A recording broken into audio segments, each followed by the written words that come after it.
I've turned on the record button, and just in case you can't hear me, I like to show you that this is being recorded. That is not to encourage you to keep your cameras off. I like to have your cameras on. I like to see you. So I asked you guys to type in the chat, yes, no. So 2 yeses and a not really. So I had asked if you had a dog that broke the start line stays, if you'd had that kind of problems before. So I want to know if you've had this problem. Have you had a dog that you don't lead out very far because the dog is nervous? So that would be a yes or no as well. You've had a dog that you won't lead out very far because the dog is nervous. So it's either because you're worried he's going to break, or it's just a little security issue. Okay, yes. So I got 1 yes on that one. All righty, you guys, let's look at, I've designed one little course here I want to talk about that I'm not going to show you just yet. So I'm going to go to, welcome to those of you that are just coming on. I almost turned you off. I can turn this one off. I'm going to go to screen sharing so that we can look at, somebody talk to me. Did I lose you? Ah, there you are. No, we hear you, see you. Okay, good. I want to turn you up a little bit. Okay, screen share. Now you can see my messy screen. It's like having somebody see your messy bedroom. And that's lead out 2 that I don't want. White was all ready. Makes me mad. There's the lead out I want to talk about later. Okay, but I'm prepared. I can do this. Part 1, come on, there we go. That's my emergency backup plan. So what I want to talk about first is the power lead out. Please tell me, no, this, because I'm not screen sharing anymore, I'm not going to ask you any more questions right now. So you guys, the power lead out is a state of mind that your dog deserves. So this is one of those things that we can put under the category of fake it till you make it. So if you go to a trial or a class, here are the ways that people lead out that, let's just say it, they annoy me. So one is the handler that is self-involved or very, very involved with the course. So the dog is now become 3rd on the totem pole of importance. So that handler is focused on the course, they're focused on themselves. They may look like they have a power lead out, but you'll recognize that handler because they step into the ring and they're fully gazing at the course. And the dog's experience of how they enter the ring is completely on the dog. So some of those dogs don't care. They're like, cool, I don't need you either. And other dogs are starting to get that shifty, am I part of this? They look a little bit worried. So those handlers will also do what I call a rushed lead out. They'll address the dog for the lineup, but then they're combining their stay or wait cue with leaving. It's sloppy. So they're saying stay as they go. And everybody that's ever worked with me knows that if you do that in my class, I ask you to go back and be polite. So one of the rules in my classes are that you have a routine, you say stay. In my world, I have a hand signal accompanied with my verbal stay. It takes that long, you guys. Stay. It's always that long. It's never stay, or say. It's stay. And then I step out with my opposite foot like I'm in the competition obedience ring. It's just one more, if my dog has lost his attention, it's one more way for me to say, you're truly not coming with me. If I want you to come with me, I step out with my onside leg. So I've got that wonderful little habit from competition obedience. Do I do that in real life? I do. It's a habit. It's just one little more step to help that dog stay. So So that's handler one. Handler two comes into the ring and they look afraid. And it's basically just lack of confidence. So, you guys, you can feel afraid and you can feel nervous, but you do have an obligation to your partner to not act it. So, that's where the fake it till you make it comes in. And the person that isn't faking it is looking nervous, and they're probably over talking the dog. So they're patting their leg a lot, and the dog is probably not responding because the dog has gone into this, oh no, she's now getting all wigged out and she's going to sound crazy and she's going to look unhappy. So these handlers, when you're scared, you look scared. And when you look scared to a dog, what do you think the dog feels? Not good, because they don't know what the hell you're scared of. They sure don't think it was agility because you seem to be having fun in class and you were having fun at home. So I know you're nervous because of the competition. I know that there's plenty of things to be scared for. You might be going for your mock run, heaven forbid. But your obligation to your dog is to look like you're not scared. So you go right ahead and feel just as scared as you want, but you need to fake it. And the easiest way to do that, you guys, is smile. Just smile at your dog. And when I step into that ring, I'm all business and I'm planting my feet and I'm talking to my dog and I'm faking it no matter that course could have me shaking in my boots. I could have 3 or 4 corners that I hadn't decided what to do on. I hate that when that happens, but I'm going to take for my dog's sake, and I'm going to be engaging my dog as I'm walking out. And if my dog has trouble, I'm going to stop and deal with it. There's a rule in agility. It's called delay of start, and you're not allowed to do it. So if you muck around too much as you're going in, the judge has the, I don't know, is it legal right to say, I'm sorry, your run is now over because you've messed about too long. But if your dog is in a situation where he needs you, oh, well, there'll be another run tomorrow. So as you're taking the ring, make sure you're taking your lead out position. Make sure that you're looking at that dog and you gotta smile. Hey, bud, we're gonna do our thing. And if your dog is not healing, not responsive, pulling on the lead, not wanting to be in there, you do have the right to leave. And it's okay to cut your losses. You guys, cutting your losses is one of the best kept secrets in dog training. I'm going to cut my losses, and we're just going to do this another day, friend. We do not have to do this if you are not in the frame of mind to do it. Maybe the handler looks scared because the dog is scared. I'm not saying that the handler isn't scared because they don't have a really good reason to be. It may not have anything to do with the course. Maybe that dog freaked out the last time. Maybe the dog ran off.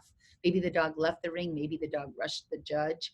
But if you can't get your frame of mind around doing what that dog needs to feel more confident instead of less confident, it's not the time to be back in the ring yet.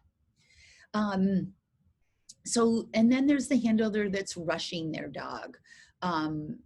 They're not taking the time. Again, they're not distracted by the course or themselves or what's in their head, but they're trying to get that dog to hurry. A lot of times those folks didn't get their dog out of the crate in time, and they routinely don't. They don't have a plan. You guys, when to get your dog out of the crate, holy shamoli, is that a big deal? And guess what? It can change. It can change on how hot it is, how crowded it is at the trial. It can change on how much exercise your dog had, how your dog is feeling about the environment. For one, I do not like yanking a dog out of a crate and going directly to the ring. And if I have a dog that seems to thrive on that, like I've had handlers come to me and say, well, he does better if I do that. I need to understand why. What is it? What's the thing that's making that dog not want to be in the environment? Is there something we can do to help that dog feel more comfortable? So that power lead out it's a posture, man. It is a physical posture. It is engaging your abs. It's stepping with heel, ball of foot, toe, heel, ball, foot, ball. I'm going to do this. heel, ball, toe, heel, ball, toe. It's taking a stride. And I'm literally walking out there like, watch this, watch my dog. I got the best dog here. And he and I are going to show what we do. And whether that's just being sweet together and telling him that I think everything he does is great. If I've got a slow, insecure dog, that's how I'm going to be handling it. You guys know what? You can go off course like in the first 3 obstacles. You can knock the first bar and go off course on the second. So you might as well take that opportunity to look confident and to look good. So that's my advice on the power lead out. I want to go to this photograph here. And I want, it's a little blurry, I know, but I want to point out the things. This is Nora and Chet. And you know, you guys, I only snapped about 4 photographs. And it was so cool because Nora's in the same spot. Her lead out position is the same. And the differences may not look like much. The biggest thing is her elbow. When you hold your elbow and your fingers are kind of, scared, and your stance is wimpy, for lack of a better word. Look at Chet. I mean, we couldn't have staged this, you guys. We could not have staged this. He's like so unconfident. He doesn't even want to look over there because he's like, something must be wrong. You can't tell in the photograph, but I had Nora spread her fingers. And I also don't mind a nice firm indicator hand like this. It's not exactly a point, but it's an invitation hand. This is an out hand usually. But a big hand promotes confidence, but it's mainly the elbow. I mean, the difference between leading out, sort of like you're going to bite your nails and you're worried, to saying, we got this, pal. You can't ask a dog to come off a line and run fast and trust you. I mean, we're speeding and we got to make turns. The dog's got to feel like he can trust your directions. And it's up to you to say, I've got this, pal. And you're going to do your level best, but he needs to know that even if you're not sure you're going to, you got to say you're going to say, I've got this. You can count on my directions. So I had Nora do the wimpy one first. And then and she's leaning maybe more than you would. I wouldn't be leaning any more than that. But this power that she came she's leaning at her hips, not her waist. She's not bent over. She's got this hinge at the hips, powerful arm, powerful hand. And look at the dog. I mean, like I said, you guys, I think I only snapped 4 photos. She did this. We got that photo right away. I said change, and he just like whipped around like, there is my mom that is going to drive me with confidence. So, I mean, I could talk about those 2 photos a long time. I love them. And your job officially is when you're watching at trials, I want you looking at the dog's expressions. And they'll tell you what they're thinking about what's going to happen. Look at the handler's face when they come in the ring. Do they look terrified? Do they look nervous? Do they look self-involved? Do they look intense? And what is the dog making of that? I mean, you've got some of these higher drive dogs that are real experienced. They might dig that intense energy, but I sure try to smile at my dog. And in this photograph, this was actually the one that I could see the dogs better in, but I do this all the time, have my dogs on stays. This is a bike path. I don't put my dogs in the middle of the road. But whenever I'm hiking, one of the things I like is I like them racing. I like sprint work for physical conditioning for my dogs for agility. And do I ever call them one at a time? Absolutely. I'll even set one behind the other and call the one behind. So the one that's on the stay is actually getting passed. And that to me is ABCs. That's regular work. So I do sprint work all the time, every day. Right now I live on 6 acres and we're lucky enough to have an above ground pool to exercise in the summertime. And I'll go to one end of the property and I'll send them to the pool as fast as I can. And then I call them back to me and send them to the pool. This is because in the Sacramento area, we have zillions of foxtails and can't do some of my normal hiking places. So that digresses from this photograph digresses from the power lead out. I think you understand that. I want to take questions on it if you don't. The power lead out is an obligation, and it's not something that you get to choose if you are in the mood. It is your obligation every time you lead out, and you can practice it at home. And then this is to the training.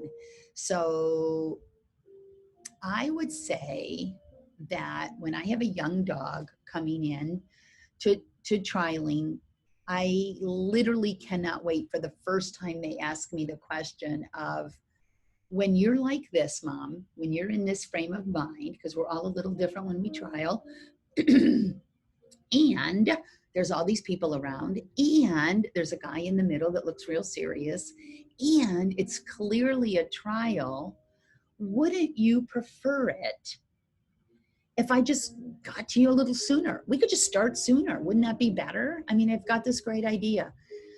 So I've never had a dog that didn't ask me that. They usually ask it in open. I get through novice. I'm smart enough not to brag that my stays were rock solid. I'm smart enough to know that any smart dog can ask the question, and I cannot wait for them to ask the question. They ask it in different ways, but I'm ready for it, guys. Whether you've got a new dog coming up, or a dog that's already in training, or you haven't trialed before, because I know some in the audience haven't, it is your obligation to be ready for that question. Because if you answer that question with, yeah, okay, I don't mind, you're in trouble. And the lead out, there's people in this room that will tell you, and we'll ask some fun questions like that when we go back to screen sharing. Actually, let me see something here, gang. Ooh, I can do chat now. How many of you have ever had a dog that had a dog that would not stay on the start line for its entire career? So just type yes if you've had that problem. I can see your chat. So if you've had a problem with a dog staying,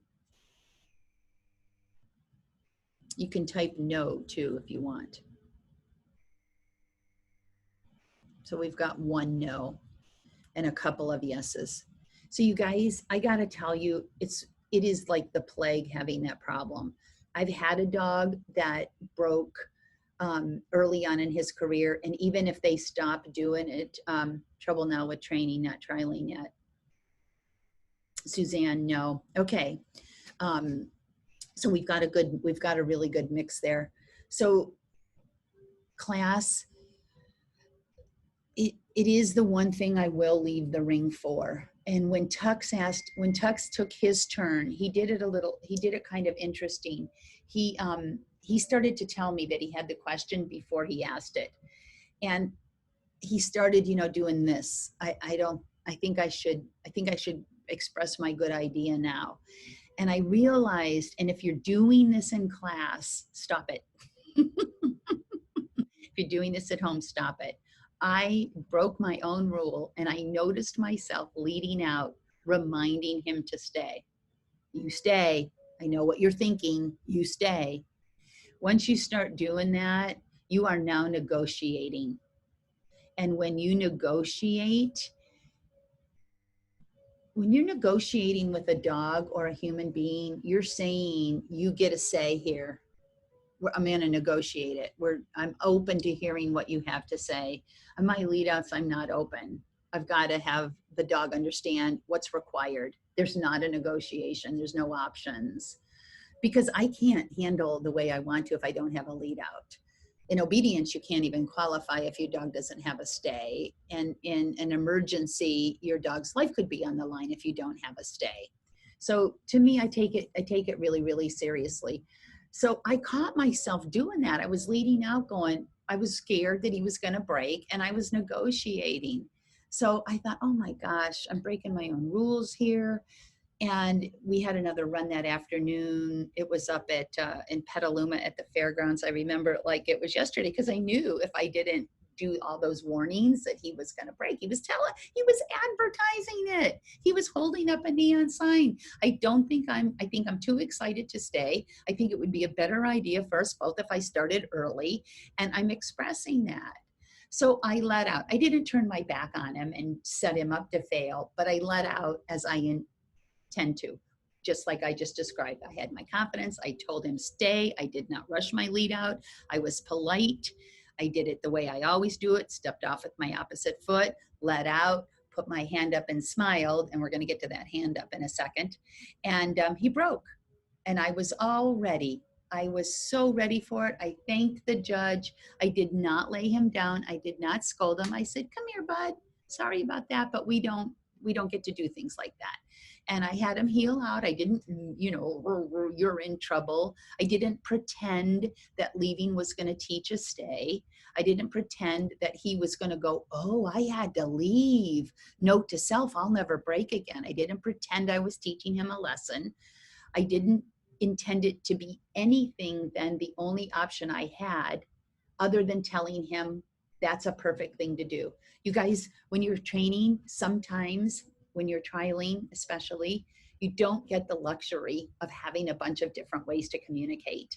So one of the things, the main thing when you're training and trialing, that you can let a dog know that everything is perfect is by not stopping. It is the basic core communication that you say to the dog, if I keep going and I keep feeding you cues to keep performing, everything is copacetic. Everything is fine. So it's a real unfair thing to do to a dog to not help them when they're asking questions. So when my dog breaks for the first time in the trial situation, and I lie and say everything is copacetic and that is acceptable by just saying the next thing, by just saying jump, by just continuing to handle, you got to understand how big of a message that is. And then what the dogs are going to do is say, oh, okay, I'll try that next time.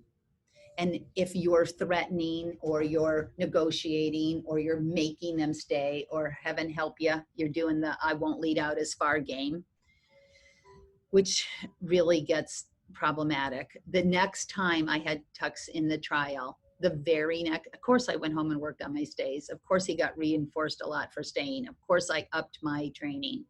But with the next time, did I expect him to stay? The next time in the ring, I did all the homework. I beefed up my stays. I did everything I was supposed to.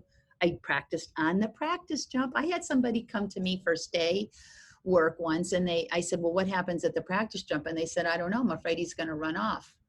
So you guys, come on now. If you don't have a stay at the practice jump, I don't think your dog's ready to be asked to do it in the ring. Okay? Because we are all a little bit different when we're in the ring. So, did I expect him to stay? I had no idea. I just handled confidently. I didn't threaten or negotiate on my lead out. I put my hand up and I said, good dog. You guys, my one biggest tip to you is to teach your dogs that when you turn and put your hand out to them on a lead out, that it means stay. And in my classes, when you put your hand out, if you put your hand up and say break, I ask you to go back, because those dogs are going to look. There's no way they cannot learn hand up means break. Take your dog out tonight when you're done with this and say down, down, down, and then stop saying down and put your arm up and they'll drop. It's how we teach it. It's how we take a verbal cue and put it on a physical cue. So if you lead out and put your hand up and say break, put your hand up and say break, your dog is going to learn hand up, go. So what I want the dogs to learn is hand up means stay. So I put my hand up, good dog, good dog. If my dog is breaking when my hand goes up, I'll say stay and put my hand up, good dog. But then what some people will do is they'll go, good dog, break. I still did it. So it's important, if you do have to raise your hand a couple of times, good, put it down, good, put it up, good, for not breaking. then you're going to hold it and not put it down when you say break. So this is something that's required in my classes 100% of the time, every handler, every turn. And it's also why I don't do lead outs on every single sequence when I'm training. Okay, I want to, we talked about how to enter the ring. We talked about some tips for teaching this day. And then I want to look at this little list here. So, you guys, I talk all the time about maintaining behaviors. You can get something, a behavior, and lose it. So, we don't get to keep, we don't get to lose a bunch of weight and eat ice cream sundaes when COVID hits. Yikes. And not gain weight. So we don't get to keep our behaviors unless they're maintained. So this list of things here, this list right here, this is the things that happened. The main thing that will happen is the dog sits slower. This dog won't line up to the handler's leg as easily before. Could also say dog won't line up to the handler's leg because maybe he never did do it easily. I think that teaching a dog an easy lineup is the kindest thing you can do to the dog, because to walk in the ring and face the dog with something that isn't easy or something they don't like to do just starts tipping the scales against you. So these are the things. He's shifting around. He looks uncomfortable. They got a look on their face where they're not happy. The yawning, the stress yawning. I also want to just quickly say, if you've got a dog that had a good sit and then is reluctant to sit, it could require a vet trip. It could require a hip x-ray. That's a long story that I'm not going to do here, but I've had that experience with a student's dog. I want to talk just quickly about this repositioning of one paw. This is controversial stuff. Personally, I haven't had a dog that I've allowed to do that. I have some friends that are top trainers that I've had long discussions about whether that's acceptable. You guys, if you had a dog that in 100 lead outs moved one paw only, border collies do it a lot. You might consider letting that go. I don't. I teach, I'll put the dog's paws on tuna cans or put their feet on a 2x4 so they have something to be more conscious. I also do a thing, I'm going to show you where I do a little opposition reflex where the dog's paw will be on the ground. This is the ground. And I teach them to actually, it's in the article, I actually teach them. I'll like push on it and they'll push back. Good dog, good dog. So sit means push your feet into the ground. Some dogs are real paddlers, the Shelties, that's easier said than done. And I've had a couple students where we've let it go, but it's a slippery slope. And have I had dogs that paddle and never break? Yes. Have I had dogs that move that one foot and never move another one and never break? Yes. I'm talking about students' dogs. But because I take it on early, I've not had a dog. I've not had that myself. If I let out and Tux moved a paw tomorrow, would I leave the ring? No. One thing I would like you to do if you've got a dog struggling is put it on your job description that you guys, I see this so often from students. The dog changes position, like he stands up from the sit and the handler does this.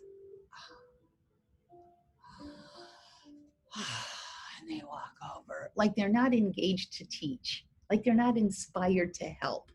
And now it's late. You guys, you should be interrupting that. And I'm not but whoa, you almost got up. Whew. You should interrupt that dog when its butt is that far off the ground. If you're not watching, if you're not observing to that level that you're going to notice it, then you're not teaching. You're not awake enough. You're not helping. Okay? So it's really hard for some dogs. Okay, I love these photos.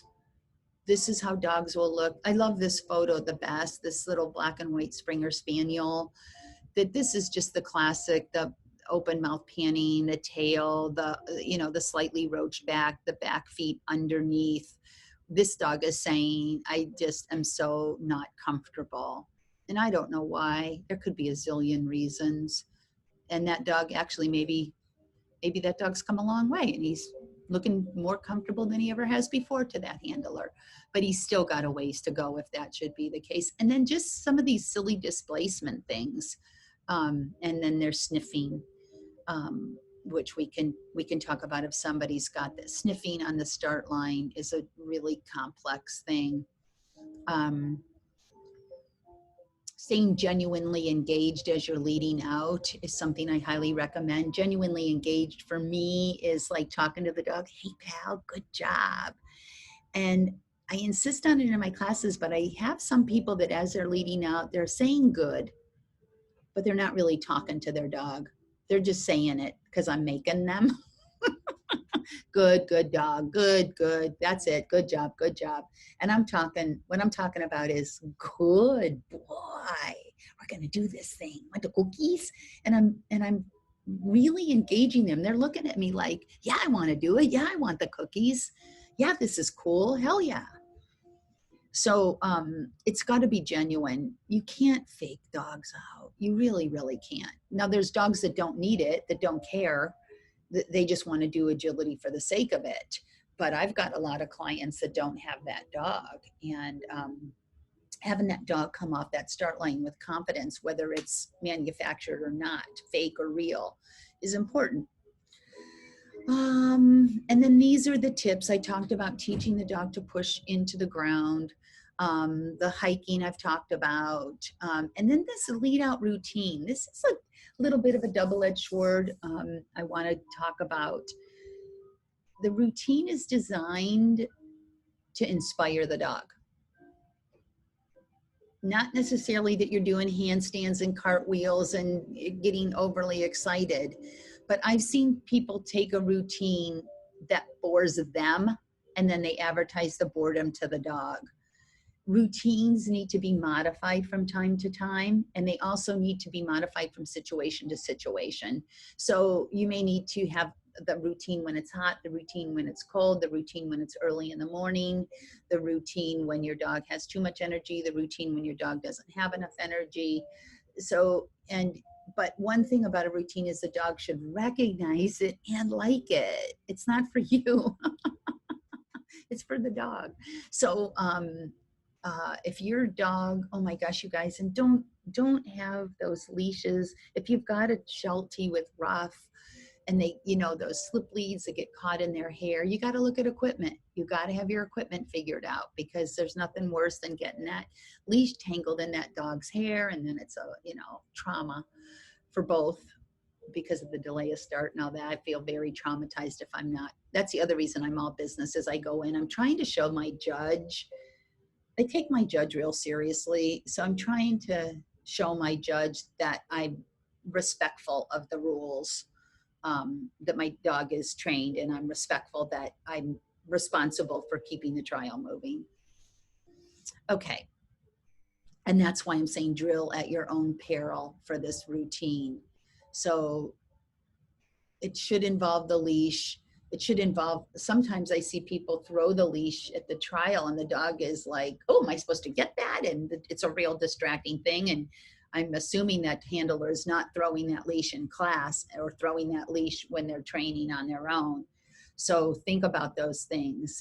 And I've also seen handlers place that leash right by the dog's tail. And again, the dog is going, I don't want that there. So, noticing what other handlers do with their leash. I often hand it to I like to take my leash off as I'm going into the ring and heel my dog to my lineup. Because if he won't heel, I know I've got a different kettle of fish on my hands. I really like heeling. I don't always heel tucks into the ring. Just my preference. So let me bring the chat back up, or you guys can just talk. So I know I'm realizing that some folks are more comfortable typing questions and some folks are more comfortable asking them. So does anybody have any questions about Article 1? I'm going to take a drink of soda here while you let me know. You can type it or you can just unmute yourself. I am as I said before, a newbie, but I have been to trials where I've seen people do instead of a sit, they do a downstay at the start line. What are your thoughts about that? I'm not sure why. I think it's because they thought it would reinforce the stay better than a sit. I'm not sure. Yeah, usually people that are doing downs have a broken sit. Actually, I think one of the best positions is a stand stay. The reason I don't like a down is because the dog has to unfold themselves too much to get up. And then I think they've got more work to do with their striding, which could affect the first bar. But if I had a dog that I could, or a student's dog that we couldn't get the sit on, going to the down is acceptable. There's one thing that I've seen recently, a couple of things actually. Um, and I'm going out on a limb here a little bit because there's somebody that designed that for some dog for some good reason and it worked. But this business of having the dog do a down, you lead out and then tell the dog to sit. If the dog can learn all that perfectly, the dog could just learn to do a sit stay.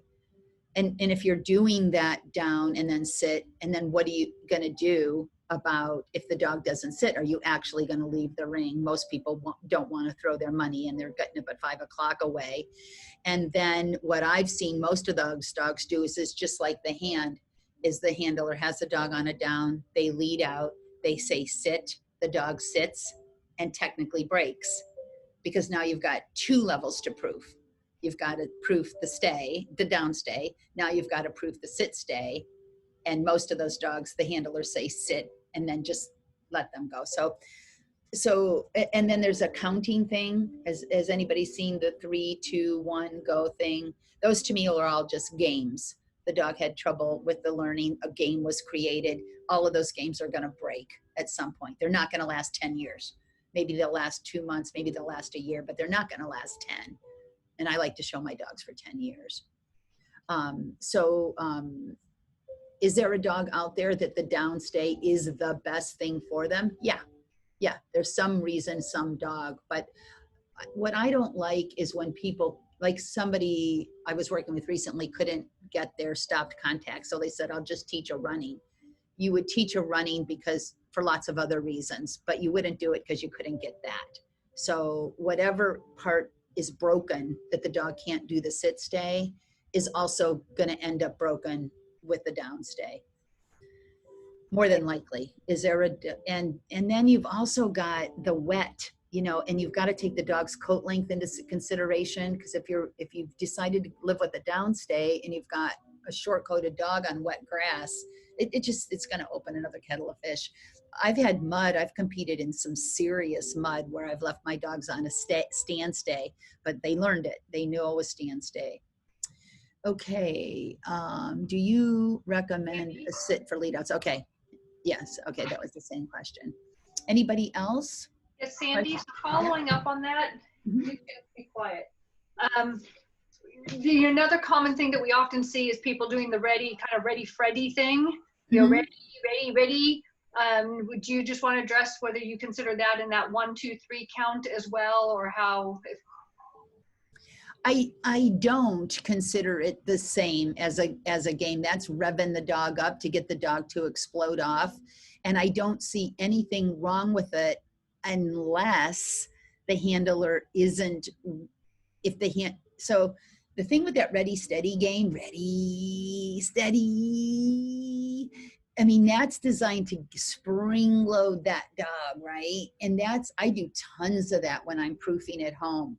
Because I'll go ready, steady, and I'll expect them to not break if they didn't hear their word.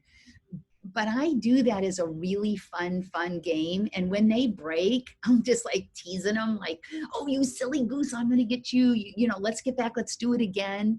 So for me, that's a game to teach explosion off of the start line. And I do teach my dogs to explode off the start line. When they cross that timer, I want them going as fast as they can. So the problem with bringing that game into the trial environment, if everybody's jacked up, I mean, are you really going to invite your dog into a game and then if he breaks, not run? Most of the people that are using that, they don't care if the dog breaks. that once they've started, they don't start till they're in a spot where they can handle it. And if the dog breaks on ready, steady, or the drawn out, they just take off running. So again, I'm never going to do that, because then the dog's just going to anticipate, well, what's the next thing? Then he's just going to go on ready. Then he's going to go on the thing that happens right before ready. So I think it's, I don't think most of those people that are doing that would actually leave if the dog broke before they heard the formal release word. If they are, if that's their intention, I'm going to go out there and I'm going to keep it, I'm going to protect it, and it will be holy grail, and I am going to do ready, steady. And if my dog breaks, we do leave. Yeah, go for it. I think it's going to be few and far between, though. Questions anymore? Article 1. Going once. We can always ask more questions later. And I don't mind, you guys, you know, I don't mind at all if you want to just ask general stuff, if it's not about your dog, or if it is, and I also don't mind specific questions about your dog.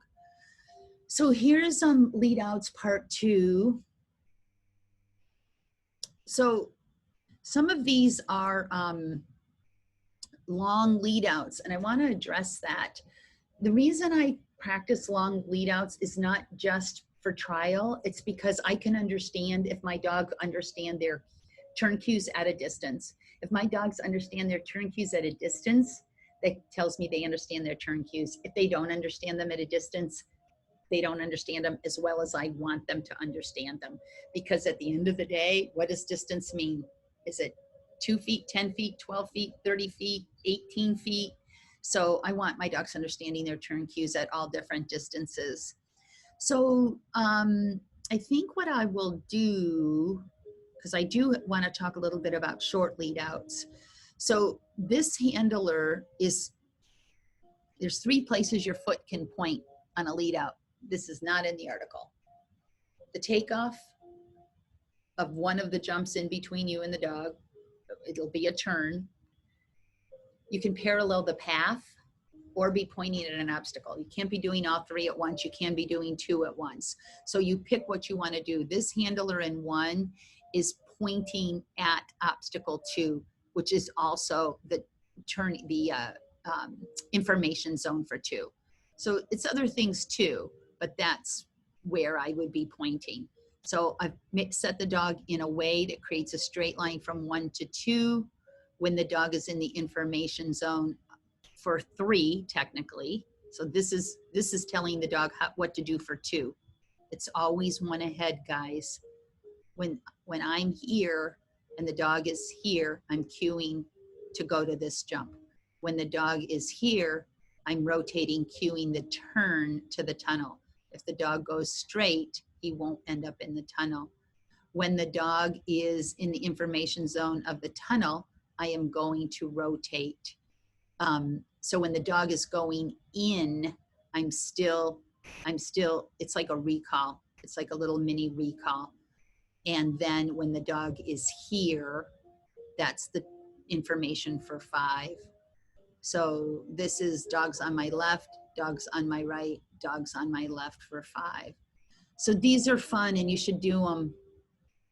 We did that was one set up in class. Lateral lead outs are a trained skill. You guys have been talking about mark tubs, and my pre-agility class has a lot of mark tubs. So there's a lot of ways to teach the dog to do this. I will often put an extra wing here.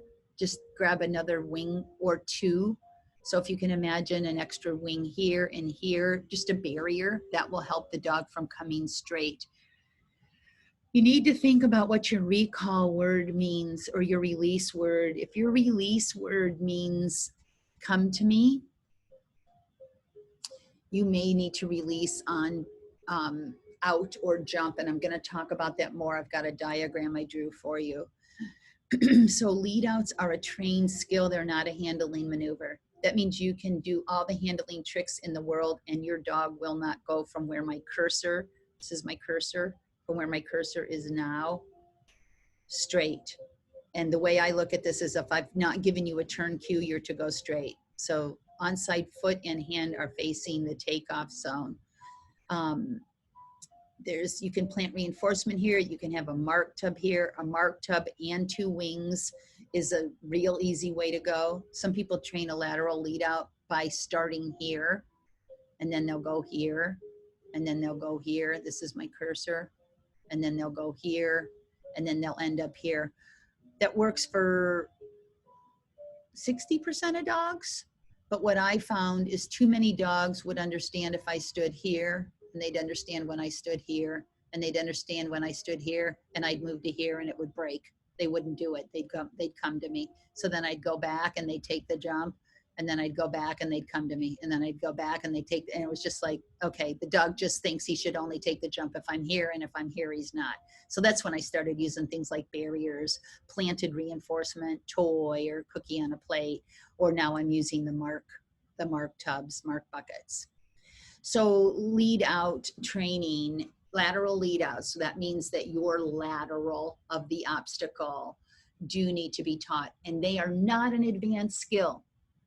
Teaching your dog to take the jump from with you over here is something you can teach the dog right away. And the more you lead out with you in the vision of the dog, meaning, so this dog can't see the handler through these stanchions. The more you avoid that, the harder it's going to be to get over there anyway. So just do it. And here's a lead out training tip. So in my classes, I have a cow. If people throw the toy for the dog and are running, so they've gone over the last jump, they've thrown the toy for the dog and they stop, especially if it's on takeoff side of the last jump, because they're teaching the dog that when the handler is still, that they can just keep going. So in my classes, if you throw the toy, you have to keep moving till you can walk. I don't care how fast you're moving, but you have to keep moving. And this is part of the reason for that, because my dogs can't pass me. This is a positional cue. So I would never stand here, you guys, and throw the toy over here for my dog. I would never throw the toy for my dog passing me, because I've taught this using this positional cue training. I've taught the dog that however far past that jump I am is the amount of space that they have to turn in. So that means my dog, when he's approaching the jump, he gets to figure out what to do with his little body to land in that space. If I was standing out here, he wouldn't have to work so hard. He would have all of that space to land in. He could do a wider turn, but he can't land over here and then come back around. So he has to do the collection on approach to this jump. So, and this shows an extra stanchion here. This is that little extra wing that I was showing you. And this is about setting your dog up. So this is just about what understanding a straight line is. And you can look at that. You've got the article. And lining your dog up you can make these 3 jumps a straight line. And I would call that straight enough, even though there's a slight veer there. So how you set your dog up is critical.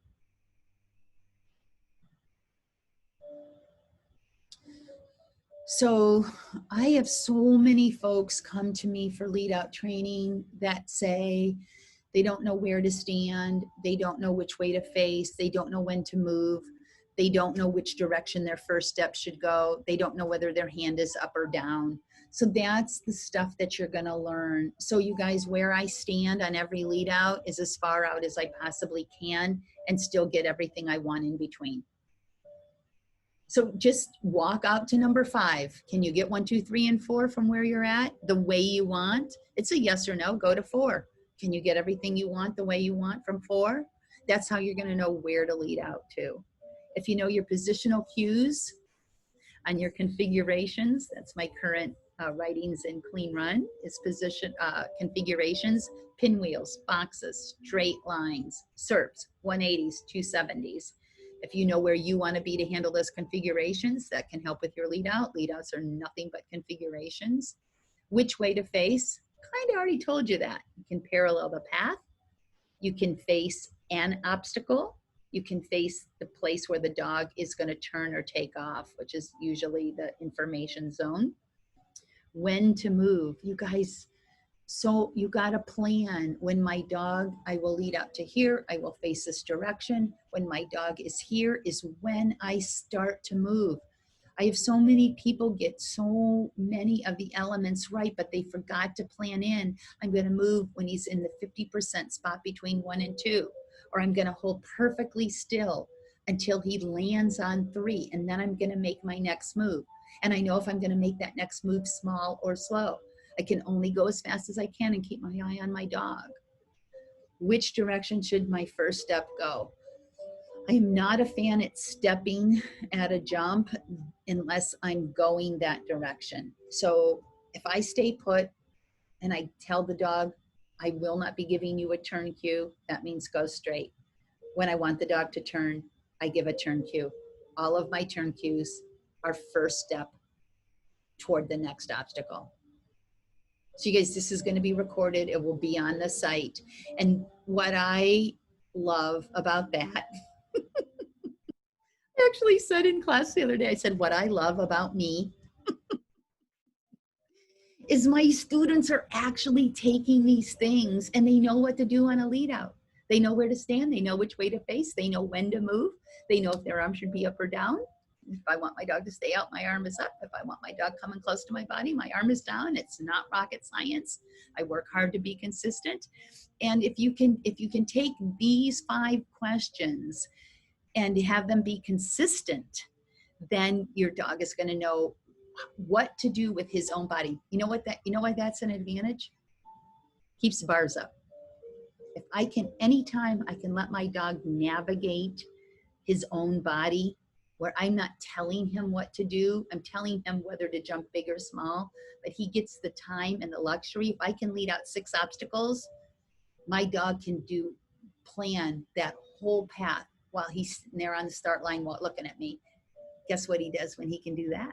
He goes faster. So that's my incentive. And then where should I set my dog? Most people set their dogs way too close. If you take your dog to the beach on the wet sand and you see if you watch your dog's stride length, and then you ask yourself, do I want my dog to have 1 stride, 2 strides, or a quarter of a stride? Most people don't even give their dog 1 stride before the start line. Yeah, sometimes the course builders jam it up. But as much space as you can. Sometimes people have to adjust where their dog stays because of bar issues. So if you have the first bar come down, you may need a jumping expert to help you figure out the exact place. That first bar comes down a lot, and some dogs do have an advantage. Okay, I did the time goes by so fast.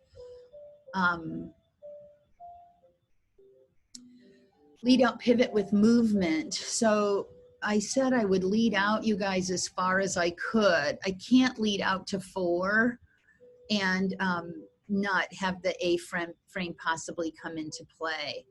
I may be on a good day, but I don't want to risk this question. If I lead out rate 2-3, I'm going to be trapped by the A-frame. So I want clear passage of that A-frame. So this is why I would choose this position. And I'm going to start moving when my dog is in the information zone for 2. But you guys, if you just take off and run, your dog's not going to go in that tunnel. Now, some people would stand there until they did their rotation and made sure their dog went into the tunnel. But I'm going to be moving and looking over my left shoulder saying tunnel, tunnel, tunnel, tunnel.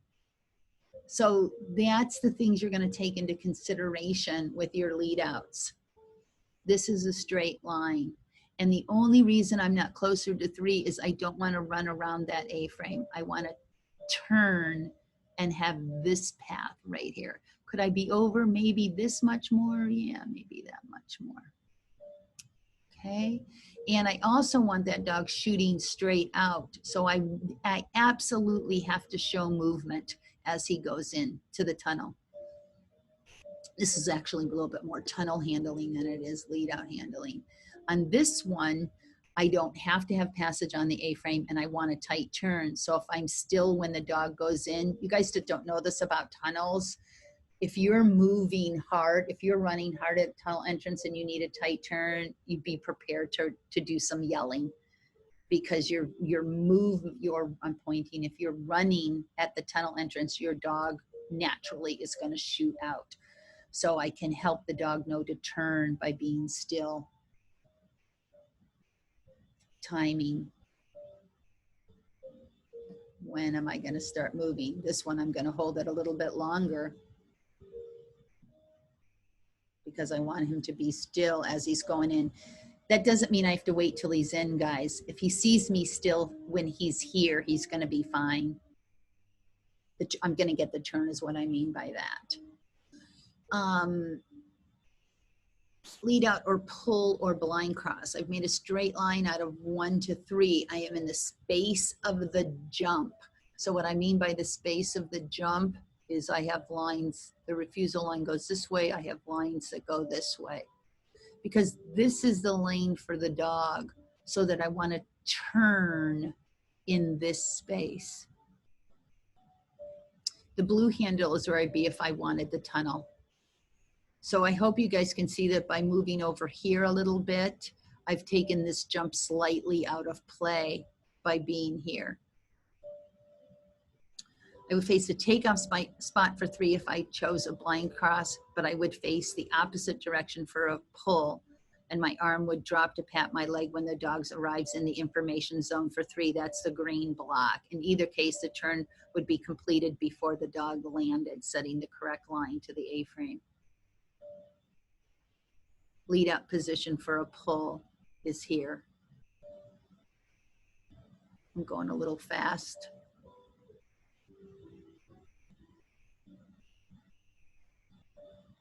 So I just wanted to be clear on the information zone that a little dog is later and a big dog is sooner.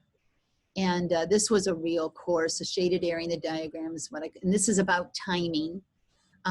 So I'm going to do my front cross and be done with it before the dog lands. And if that's confusing, that's all spelled out in detail in feet first. And this is all about timing too. The dog's speed, size, and training determine the exact spot where he needs the information. So this is a lead up pivot on the takeoff side of the jump. So if my next obstacle, number 3, is on the takeoff side of 2, as it is, this is takeoff side of 2, this is landing side. That's the side the dog is going to take off and land on. I would never be on the other side of this jump to come here. My position that I'm on the takeoff is telling the dog that he's going to come back to me, that he's going to take this. And the reason I'm not closer down here is because I have to get to 4. So I only want to take, I think of the number of steps I take, like name that tune. So I can name that tune in 4 notes. I can buy this jump in 3 steps. I can buy this jump number 3 in 2 steps so that I know how many steps I'm going to take there before I start heading this way. I'm not going to run all the way to that jump. If I can get that rotation done and the dog, I traveled this far and the dog goes, got it, Mom, I can change direction. Okay. I can, if anybody has to go, I understand, but I did make you, lately, you guys, we've been seeing on courses, short lead outs. This is going to be the new thing, especially with COVID. They started doing this at nationals years ago, and all I'm saying is sometimes there's not a long lead out opportunity, and this articles were about long lead outs. So you still need long lead outs for snooker and USDAA. So those of you that are exploring USDAA. So this is a classic, oh heavens to Betsy. So this is a classic thing that judges are going to do, where the time that it would take from, so tunnels are, this past weekend there were tunnels as the lead outs, and what this judge has done has made it that if you're here, you're not going to get to this side to handle. So it's tricky because the dog walk is a long obstacle and it takes some time to get down here. So everybody's going to want to be past to the end of the dog walk, whether they're doing a pull here, or maybe if number 5 is over here, they might do a front cross and go on this side. That's irrelevant. So what people will do is they'll stand over here and then say, well, I have to handle on this side. You guys, you could stand right here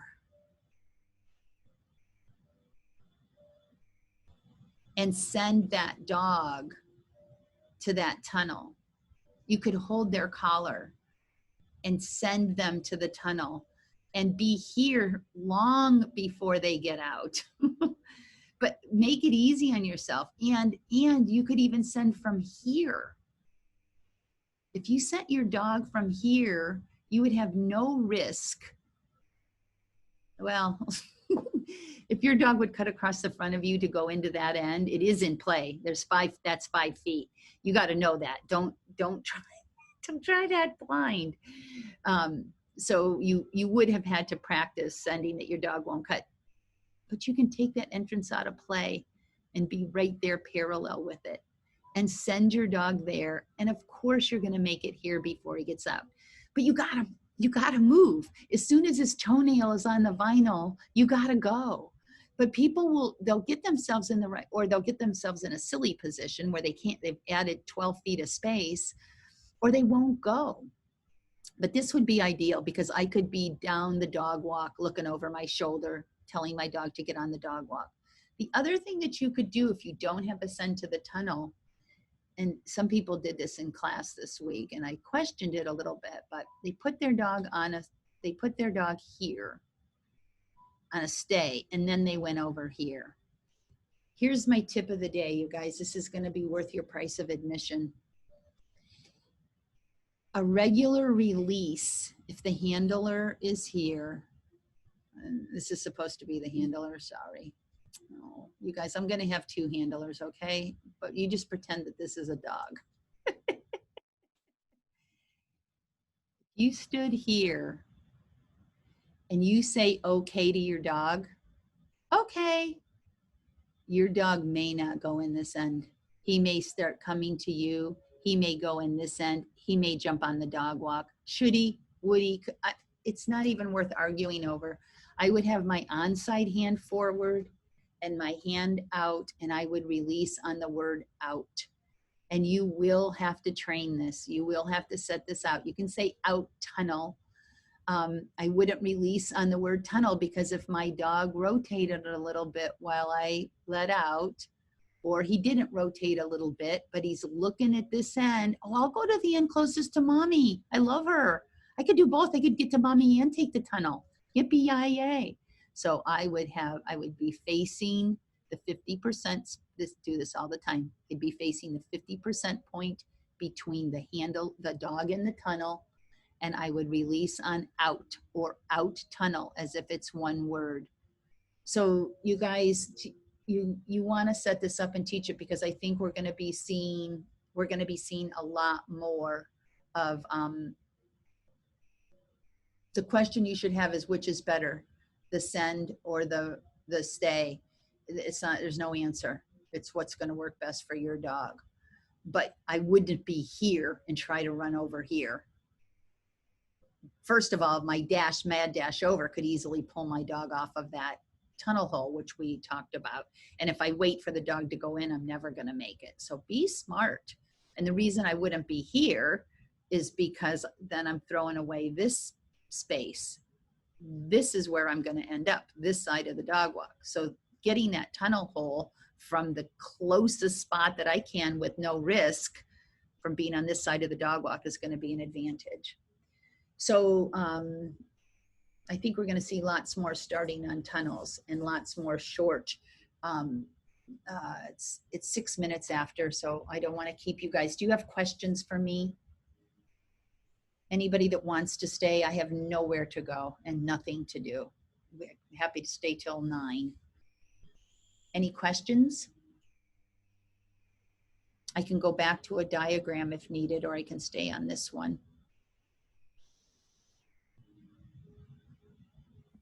Did we lose Gwen? Sandy? Yeah. I have a question. How do you teach your dog if you're far away? This last weekend, a lot of people left their dogs in front of the tunnel Mm-hmm. and they were way far away. So none of your lead out criteria were they following. But their dog was obviously taught when released to go into the tunnel, even though the handler was far away somewhere else. Mm-hmm. So that's not something I've ever taught. Well, different people teach obstacle names differently. So I do teach obstacle names specifically. So I can stand in a neutral position with my arms folded, cocked on one hip, and say tunnel, and Tux will go find something to get in. So, and I can do that from all different places. So it's likely that they've trained that, or see my position, if I'm here and I say tunnel, my dog is going to know to go in. But this is pretty far away. This is 28 feet. Right. And that's why I would use an out to get the dog in the tunnel. But as I said, I trained it. So was it a straight tunnel? No, it was a curved tunnel. But every single thing started with a tunnel. So I got to watch a lot of dogs in tunnels. So they're either so- doing one of two things. They're pushing the dog into the tunnel from a parallel position, like this handler was, or they're sending to the tunnel. So if this is a dog, remember, people. So you could be back here if you wanted to be to that end of the dog walk, you could do a send, or you could recall. So you guys always remember this: send, run by, and recall. My new pre-agility, I've put that back in. So say your first obstacle is over here.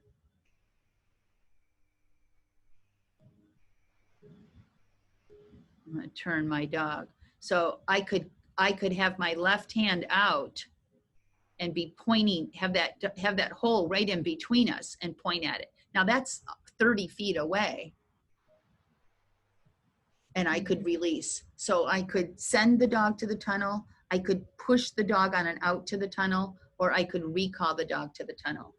And I know that because I've done it a lot in practice. Okay. How do you get from the end of 2, the dog walk, to 3? You mean how would I handle that? Yeah. Well, like I said, if 5 was over, I absolutely have to beat the dog to the end of the dog walk. I always want to anyway, but I would either stand here. I would either go, my handler would go to here and release the dog and do a pull cue and then run straight. Or the handler would, if that would be if 5 was, so if you drew a line down this jump and your next obstacle was in this quadrant, the quadrants is on YouTube now, the quadrant on where to be. I would be on that side. If I had to, if number 5 was over here, I would run up here, keep my dog on my right hand and front cross and go here. Could also do, if I was behind a little bit, I could, this is just a 180, classic 180. I could be running in this lane and cue the dog to the backside and do a front cross between 3 and 4. I could also do a send to the backside and turn here. Sorry. Yes, question? Question? I thought I heard somebody.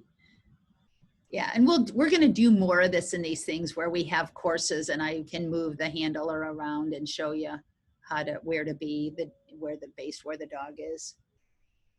I found a new camera that because I'm helping a first grader on Zoom in the afternoons, and I saw that the teacher could write on the desk, and I'm like, how are they doing that? And I found out. So I'll get a little bit more tech savvy. Questions? I'm going to stop screen sharing. The moral of the story is train lateral lead outs and train them well. And if you have to negotiate it, if you have to swashbuckle in and move around and lean really far, the dog isn't trained. If you have to lean, then you need to stand over. And you want to handle confidently and know that when to cue straight.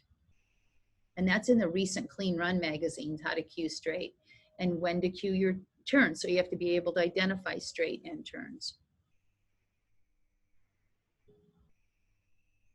Anybody, any questions about the stay stuff, the leaving the ring? Nope. All right.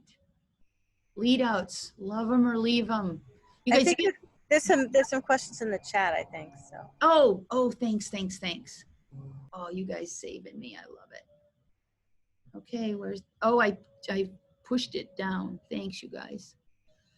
When will you be offering your pre-agility class? I use the obstacle name, okay? Is that for the release?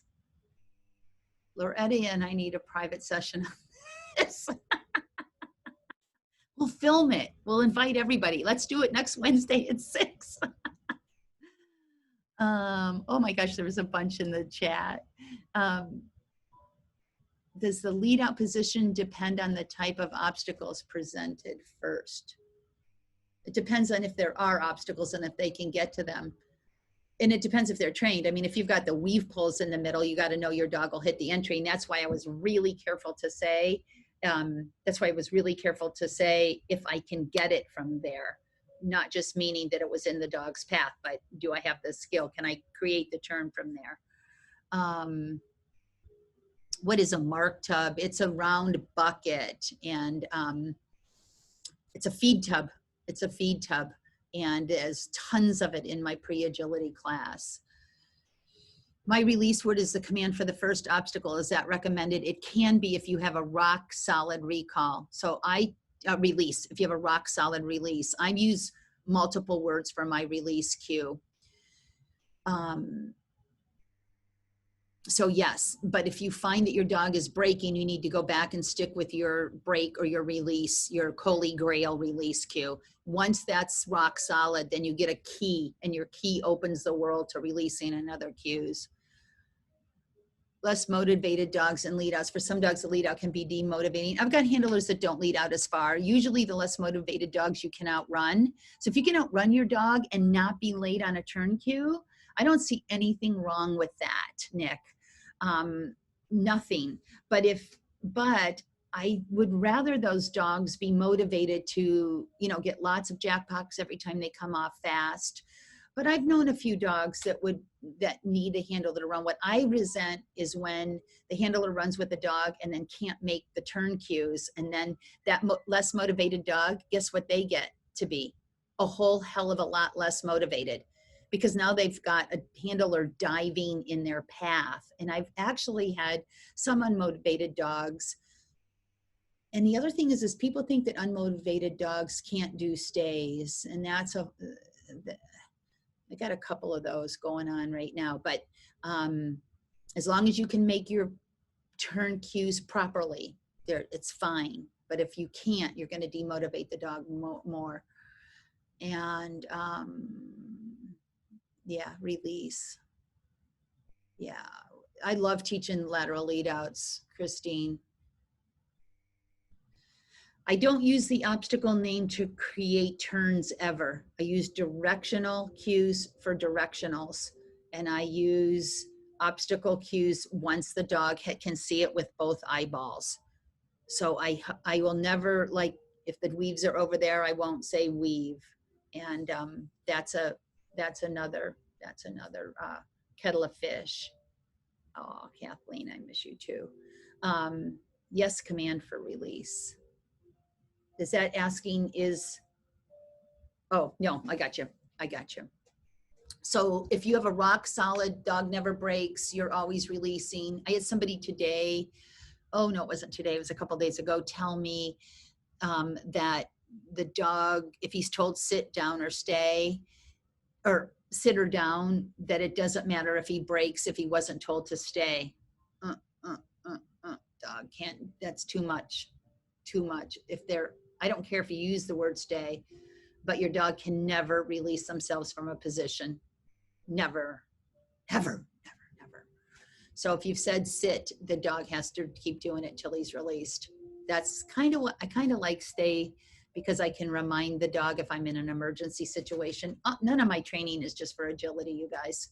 I'm like thinking earthquake and ambulances. I want to be able to remind that dog, you stay, when I'm getting on the helicopter till I have to call him. Sorry, that's just where my brain goes. All right, anybody else? You guys hung in there with me a long time. Wow. You're really going to need a drink. Half of you are drinking, I know that. Thank you. It's been real helpful. Oh, good, good, good. Teach those lateral lead outs. You can teach that dog. If you can teach a dog to weave, for God's sakes, you can teach a dog to go take a jump with you over to the side. And 1 jump, 2 jump has that work in it. And we're redoing the 1 jump, 2 jump book. And the puppy class, I've got my guy coming Friday. We think we're going to have the editing done. I mean, I was supposed to be done 2 weeks ago. So I'm trying.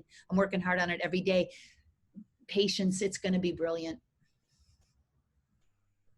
Okay, so the 1 jump, 2 jump, will that be, can we download that, or is that just 1 jump, 2 jump is this massive, like 6 DVD thing that was made years ago, but most of it is still relevant. The book, the workbook, is really handy, and Clean Run just decided to do a 2nd edition, so I'm making some changes in it, because the timing, those little figures, that my timing's gotten way more sophisticated since I first did that. So this will be my first 2nd edition. is that out yet? So not yet, but Not yet, but okay. I'm working on it every day. And they said I could just scribble on the pages and mail it in. I didn't have to do anything on the computer.